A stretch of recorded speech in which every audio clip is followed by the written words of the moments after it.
그래서 오늘 본문 말씀 우리 로마서 1장 16절 17절인데 함께 선포하겠습니다. 내가 복음을 부끄러워하지 아니하노니 이 복음은 모든 믿는 자에게 구원을 주시는 하나님의 능력이 됨이라. 먼저는 유대인에게요 그리고 헬라인에게로다. 복음에는 하나님의 의가 나타나서 믿음으로 믿음에 이르게 하나니 기록된 바 오직 의인은 믿음으로 말미암아 살리라 함과 같으니라. 아멘. 한번 따라 하실까요? 복음에는 하나님의 의가 나타나서 믿음으로 믿음에 이르게 하나니 기록된 바 오직 의인은 믿음으로 말미암아 살리라 함과 같으니라. 그래서 이 지난주 이 믿음으로 믿음에 이른다는 것을 예수님께서 우리를 구원하시는 세 가지 구원의 내용으로 소개했었습니다. 첫 번째는 교회 바깥에 지금 예수님께 관심도 없고 예수님을 알아가려고 하지 않고 믿음이 없어도 하나님이 세상을 짓기도 전부터 자기 백성이라는 이유로 하나님은 예수님을 그 가운데 보내셔서 예수님 만나도록 도우신다는 것입니다. 일방적인 간섭과 개입으로 그들을 찾아오신다는 것이에요. 또한 예수님을 만났고 예수님 믿어진 사람들은 내 인생의 문제에 어려운 내 인생길을 예수님께 갖다 놓으면 예수님이 해결해 주신다는 거예요. 예수님이 도와주신다는 거예요. 또한 어떤 경우는 예수님이 내 기도를 안 들으시는 것 같고 내 외침을 좀 외면하시는 것 같고 나한테만 좀 까다롭게 하시는 것 같고 나한테만 좀 기다리라 하시는 것 같고 유독 나한테만 인내하라 하시는 것은 마치 그 가나안 여인이 자기 딸을 고쳐달라고 왔을 때 자녀의 떡을 던져 개들에게 주지 않는다고 할 때 그 가나안 여인이 뭐라고 얘기합니까? 개들도 자녀가 먹다 남은 부스러기라도 먹지 않습니까? 즉 예수님은 그 사람이 가지고 있는, 즉 하나님께서 선물로 주신 믿음이 돋보이며 더 크게 고백되어질 수 있도록, 더 귀하게 믿을 수 있도록 예수님과의 만남을 사용해 주신다는 것이죠. 그래서 오늘 우리는 그 구원의 은혜를 누리고 살아갑니다. 왜냐하면 예수님은 자기 사람들을 사랑하실 때 끝까지 사랑하시고 영원히 포기하지 않으시기 때문입니다. 그러므로 오늘 우리는 주님을 사랑할 기회로, 즉 주인으로 모시면서 내 삶이 자유하고 행복할 기회로 오늘이라는 삶을 살아가는 것입니다. 사랑하는 성도 여러분, 그러므로 오늘 우리는 그리스도께서 우리를 포기하지 않으시고 다가와 주시든지 혹은 다가와 주셨기 때문에 기꺼이 그 믿음, 하나님 나에게 선물로 주신 믿음의 반응으로 주님을 찾고 주님을 의지하며 살아가니 그 둘 중에 하나의 길을 걸어가게 되는 거예요. 여러분, 인생의 발달 단계나 혹은 인생의 구원의 시기를 볼 때 교회 안에서 종종 이런 일들이 일어나요. 예를 들면 우리 자녀들 보세요.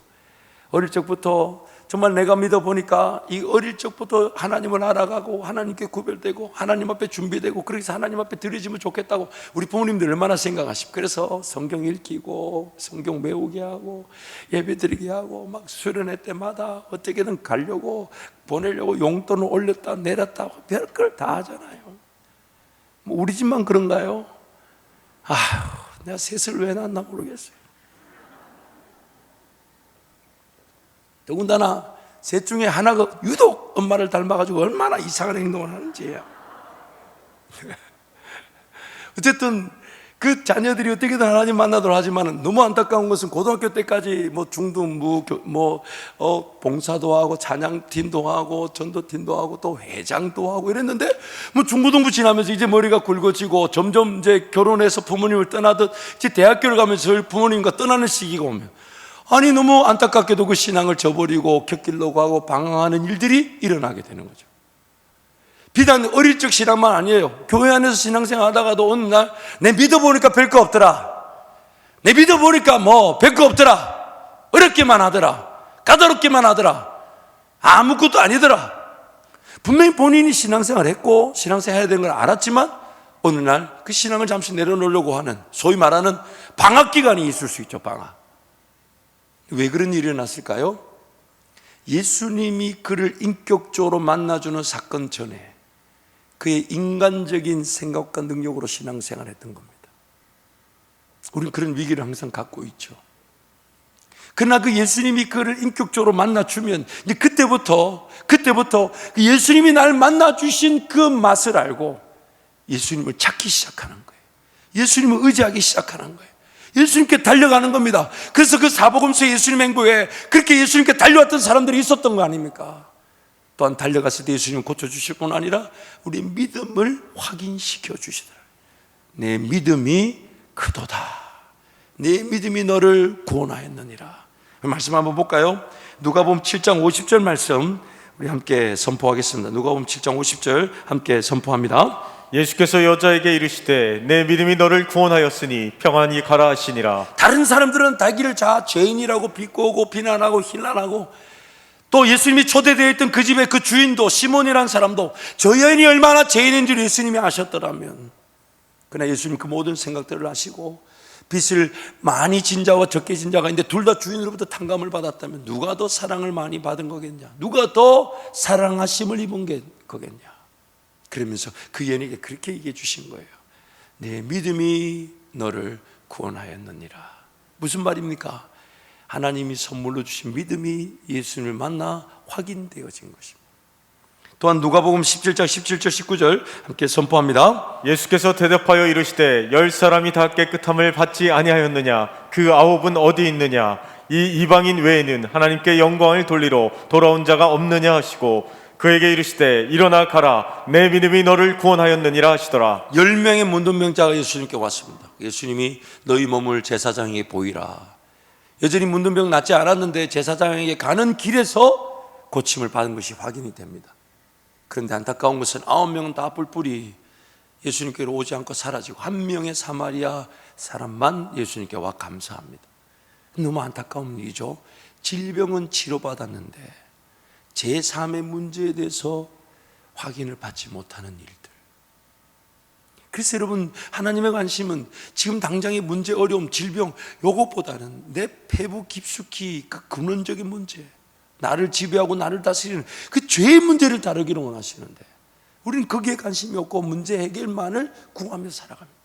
또한 누가복음 18장 41절 42절 말씀 함께 선포합니다. 내게 무엇을 하여 주기를 원하느냐? 이르되 주여 보기를 원하나이다. 예수께서 그에게 이르시되 보라, 내 믿음이 너를 구원하였느니라 하시매. 소경 바디메오 얘기죠. 예수님이 지난다는 얘기를 듣고 다윗의 자손 예수여 나를 불쌍히 여겨달라니까 사람들이 시끄럽다 하고 조용하라 하고, 그리고 예수님 주변에 적지 않은 무리들이 둘러싸서 예수님을 좀 더 구경하고 자기네들도 어떻게든 좀 혜택을 보려고 그 무리들이 있으니까 그 소리, 그러니까 이 바디메오 소리 안 들리니까 바디메오가 다시 외치잖아요. 다시 한번 외치기를 다윗의 자손 예수여 나를 불쌍히 여겨달라고. 사람들이 난리나게 시끄럽다. 근데 주님이 그를 오라 해라. 그게 이 소경이 가지고 있던 겉옷을 벗어버리고, 그리고 어쩌면 이 겉옷을 벗어버린다 무슨 말이냐면 그 지역의 그 겉옷은 추위와 더위를 막아주는 유일한, 그때 당시 유일한 옷이니까 그것 자체가 중요하지 않다. 그리고 벌떡 일어나가 달려갑니다. 소경인데, 소경이 지금 어디에 예수님이 계신지 알아요? 몰라요? 몰라요. 근데 성경을 보세요. 벌떡 일어나 달려갑니다. 근데 여러분 자세히 묵상해 보세요. 누가 무서운 사람인가요? 눈 뜨고 있는 사람이지 무서울까요? 눈 감고 뛰어가는 사람이 무서울까요? 아마 눈 뜨고 있는 무리들이 무서웠을 거예요. 왜요? 소경이 보이지도 않고 벌떡 일어나 달려오니 아마 자연스럽게 예수님께로 가는 길이 생겼을 겁니다. 이리 밀어주고 저리 밀어주고 보냈겠죠. 근데 예수님 뭐라 하십니까? 내 믿음이 너를, 즉 내 믿은 대로 될지어다. 하나님이 선물로 주신 믿음이 바디메오에게 역사하여 사람들이 그렇게 틀렸다 안 된다 하는데 외치고 외쳐서 끝까지 붙들어서 예수님을 만나 치료함을 받았다는 것입니다. 또한 마태복음 9장 20절 22절 말씀 함께 선포하겠습니다. 12해 동안이나 혈루증으로 앓는 여자가 예수의 뒤로 와서 그 겉옷가를 만지니 이는 제 마음에 그 겉옷만 만져도 구원을 받겠다 함이라. 예수께서 돌이켜 그를 보시며 이르시되 따라 안심하라, 내 믿음이 너를 구원하였다 하시니 여자가 그 즉시 구원을 받으니라. 아멘. 겉옷만 만져도 구원을 받겠다는 그 믿음은 어디서부터 온 걸까요? 하나님께서 선물로 주신 믿음이 그 여인으로 하여금 예수님의 겉옷만 만져도 낫겠다는 반응을 일으켰던 것입니다. 또한 마태복음 15장 25절 28절 함께 선포합니다. 여자가 와서 예수께 절하며 이르되 주여 저를 도우소서. 대답하여 이르시되 자녀의 떡을 취하여 개들에게 던짐이 마땅하지 아니하니라. 여자가 이르되 주여 올소이다마는 개들도 제 주인의 상에서 떨어지는 부스러기를 먹나이다 하니, 이에 예수께서 대답하여 이르시되 여자여 내 믿음이 크도다. 내 소원대로 되리라 하시니 그때부터 그의 딸이 나으니라. 아멘. 내 믿음이 크도다. 만약 예수님이 그 여인이 처음에 왔을 때 아무런 말하지 않고 고쳐주기만 하셨다면 그 여인이 이만큼 크다는 믿음이, 그 여인의 안에 있는 믿음이 이만큼 크다는 것은 드러나지 않았을 겁니다. 예수님 처음에 왔을 때 그 여인에게 자녀의 떡에서, 자녀의 상에서 떡을 개들에게 주는 거 합당하지 않다. 얼마나 거절이고 얼마나 수치입니까? 근데 그 여인이 하나님의 선물을 주신 믿음이 있다 보니까 끝까지 예수님 붙잡은 거예요. 개들도 자녀들이 먹다 남은 부스러기라도 먹지 않습니까? 결국 그 여인의 믿음이 큰 것은 예수님이 드러내신 거죠. 예수님이 드러내신 거죠. 심지어 그 사람이 예수님께로 달려올 형편이 안 되면요, 누군가 그를 위해 기도해주고 누군가 그를 위해 헌신해주고 누군가 그를 이끌고 왔을 때도 그 친구들의 믿음을, 그 중보자들의 믿음을 보시고 고쳐주신 경우도 있습니다. 마태복음 9장 1절에서 8절 함께 선포합니다. 예수께서 배에 오르사 건너가 본 동네에 이르시니 침상에 누운 중풍병자를 사람들이 데리고 오거늘 예수께서 그들의 믿음을 보시고 중풍병자들에게 이르시되 작은 자야 안심하라. 내 죄사함을 받았느니라. 어떤 서기관들이 속으로 이르되 이 사람이 신성을 모독하도다. 예수께서 그의 생각을 아시고 이르시되 너희가 어찌하여 마음에 악한 생각을 하느냐. 내 죄사함을 받았느냐 하는 말과 일어나 걸어가라 하는 말 중에 어느 것이 쉽겠느냐.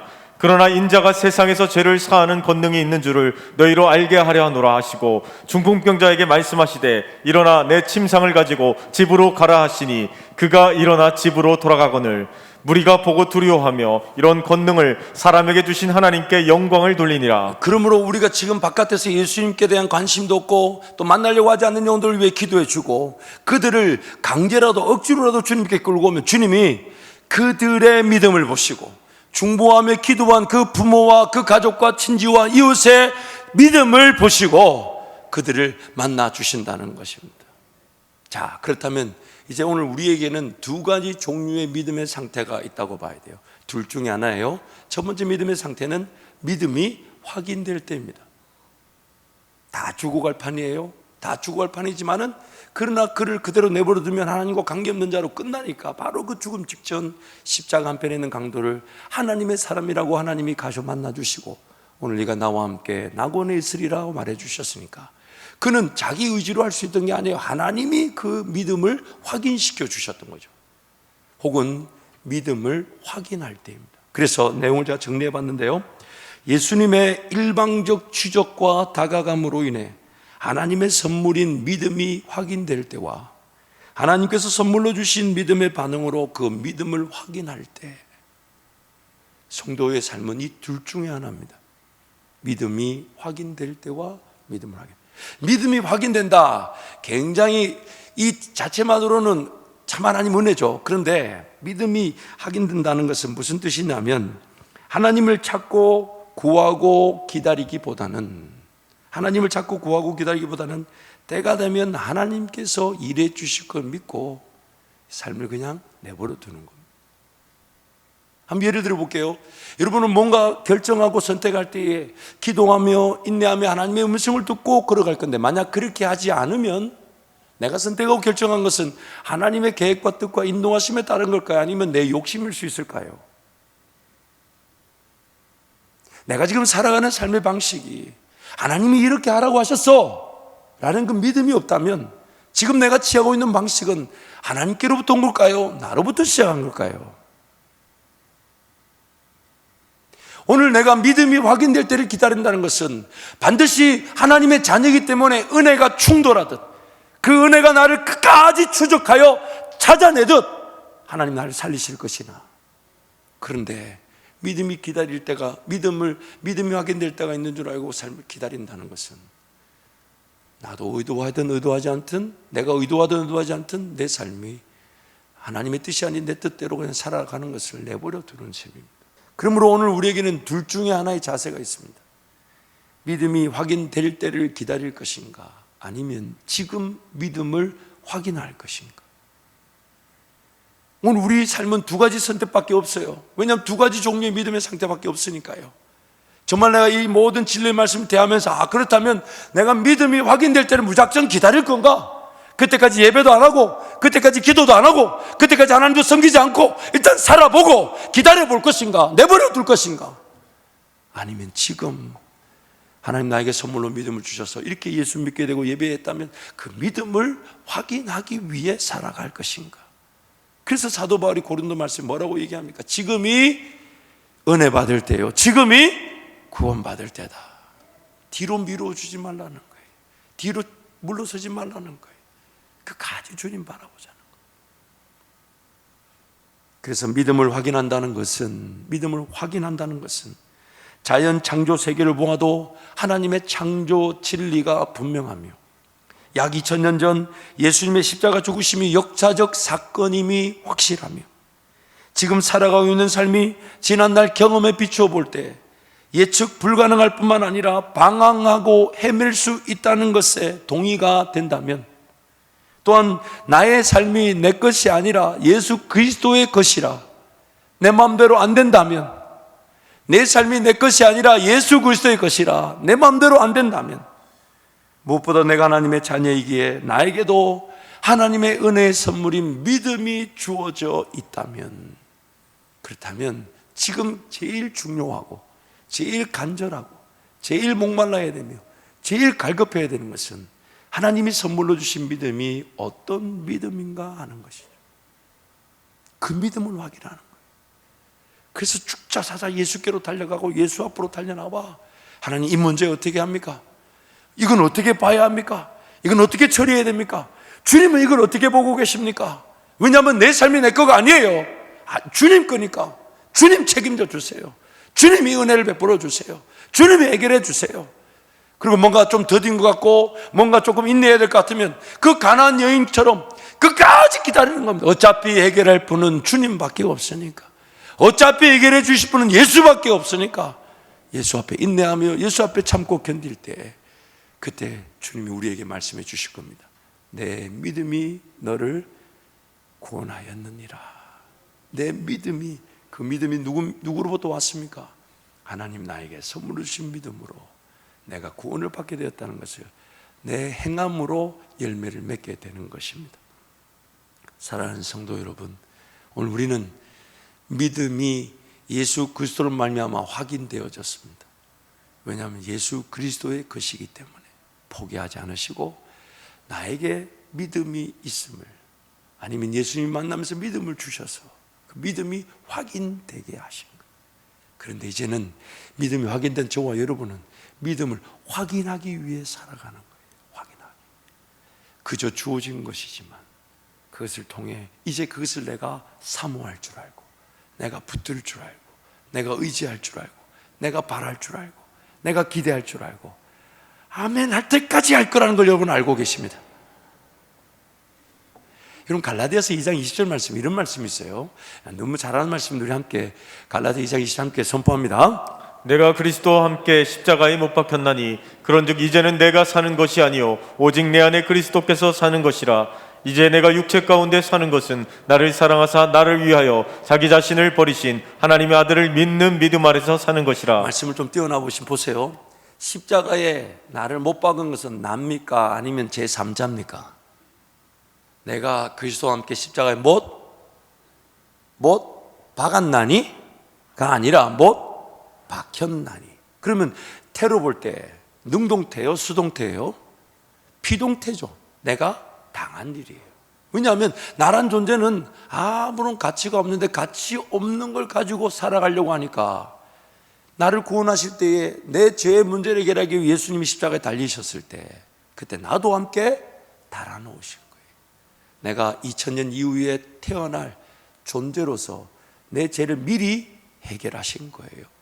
그때 나를 십자가에 달아놓으신. 그래서 이제 구원받은 사람은 이걸 인정하고 사는 게 은혜예요. 내가 십자가에 달린 줄 모르면 두 가지 문제가 있어요. 첫 번째, 정욕과 탐심과 욕심, 육체의 본능, 여기에 속아 살아갑니다. 못 먹을까봐, 못 마실까봐, 못 읽을까봐. 좀 더 편리하고, 좀 더 편안하고, 뭔가 세상 물질, 권세, 그런 능력, 부를 추구하며 헛된 삶으로 살아가니까 잘못된 정욕, 잘못된 욕심이 십자가에 박혀 있다는 것을 기억하는 자들만이 그 욕심과 정욕, 육체에서 자유함을 받게 되니까 또한 내 거가 아니잖아요, 내 인생이. 그래서 예수님은 주인답게 나를 그 십자가에 함께 못 박아 놓으셔서 이제는 예수의 성령이 아니면 내가 내 마음대로 하나도 되는 게 없어요. 이 자리에 계신 분들은 분명히 그 감정 다 있습니다. 내 인생이 내 뜻대로 잘 되더라? 할렐루야! 잘 되던 모양이네요. 내 인생이 내 뜻대로 되든가요, 안 되든가요? 내 뜻대로 됐으면 저는 여기 안 왔습니다. 물론 더 최악으로 갔을 수도 있겠죠. 갈라디아서 5장 24절 말씀 보면 이 태가 바뀌어버려요. 한번 보세요. 갈라디아 5장 24절 함께 선포합니다. 그리스도 예수의 사람들은 육체와 함께 그 정욕과 탐심을 십자가에 못 박았느니라. 보세요. 갈라디아 2장 20절에서 못 박힌 건 뭐고 지금 5장 24절에서 못 박는 건 뭘까요? 물론 우선된 것은 예수 그리스도의 십자가에 내가 못 박히도록 하나님이 나를 못 박으셨다는 게 우선이겠죠. 그런데 왜 그리스도 예수의 사람들이 다시 십자가에 못 박는다고 얘기할까요? 그것은 예수를 믿고 하나님의 자녀로 살면서 하나님을 경험하고 삶을 통해 경험하든 진리의 말씀을 통해 경험하든 하나님을 경험하고 하나님을 알아가면서 하나님이 이루어놓으신 일이 이제 이해가 되기 시작하는, 나를 만약 십자가에 못 박아 놓지 않으셨다면 나는 내 욕심과 정욕에 망하고 말았겠구나. 예수 그리스도의 것으로 나를 십자가에 함께 못 박아 두어서 하나님께서 나에게 그 은혜를 베풀지 않아서 나는 내 인생이 망했겠구나. 나를 안전하게 지키시기 위해 십자가에 못 박아 놓으셨구나. 그리고 내 욕심, 정욕, 그리고 막 이 육체의 본능, 이것이 끊임없이 나를 괴롭히고 하지만 마귀가 또 그걸 통해서 역사하는구나, 미혹하는구나, 유혹하는구나. 그래서 지난번 알죠? 예수님이 마귀를 멸하셨다는 것은 마귀 존재 자체를 죽이신 것이 아니라 마귀가 일할 무대를 제거하신 거예요. 그 무대가 바로 내 육체와 함께 정욕과 탐심. 그래서 십자가에 달린 자로 인정하며 나를 그 십자가에 달아놓기 위해 날마다 기도의 자리에 나를 부인하고 나는 죽었습니다. 나는 아무것도 아닙니다. 내 계획이 나를 죽일 것입니다. 내 방법이 나를 힘들게 할 것입니다. 내가 선택하는 내 인간적인 선택이 나를 어렵게 할 것입니다. 주님 깨닫게 해주세요. 보여주세요. 인도해 주세요. 나는 주님 기다릴 겁니다. 이 자기 죽음, 자기 부인, 자기 십자가를 지는 것이 그 사람으로 하여금 주님을 더 깊이 알아가면서 마귀가 아무런 소용이 없게 되는 거죠. 그러면서 알게 되는 거예요. 내 육체와 정욕과 욕심을 내버려 둬서는 안 되는구나. 어제도 못 박았지만 오늘도 못 박는 거예요. 내일도 못 박는 거예요. 주님이 달리실 때 나도 함께 달리게 만들어 주셔가지고 이제는 그것이 나에게 왜 그렇게 하셔야만 하는지 깨달아지게 하시고 믿어지게 하시고 이제 그것을 붙들게 하시고 그것을 사모하게 하시고, 그래서 그리스도 예수의 사람들은 육체와 함께 정욕과 탐심을 십자가에 못 박았느니라. 못 박았느니라. 이제 우리가 자발적으로 나의 이 타락, 내버려두면 죄짓기에 급하고 내버려두면 하나님을 거절할, 내버려두면 망하고 말 내 육체와 정욕과 탐심을 자발적으로 십자가에 다시 놓는 겁니다. 놓는 겁니다. 그러므로 오늘 우리는 날마다 자기를 부인하고 자기 십자가를 지는, 그래서 예수 따르는 사람으로 살아갈 수 있는 것입니다. 사랑하는 성도 여러분, 두 가지 선택 중에 하나라 그랬어요. 믿음이 확인될 때를 기다리거나 아니면 지금 믿음을 확인하거나. 어떻게 사시겠습니까? 아무튼 여러분, 하나님이 일하신다면 믿음으로 일하실 것이니까. 그래서 오직 의인은 믿음으로 말미암아 살리라. 이제 한번 동서로 같이 기도하겠습니다.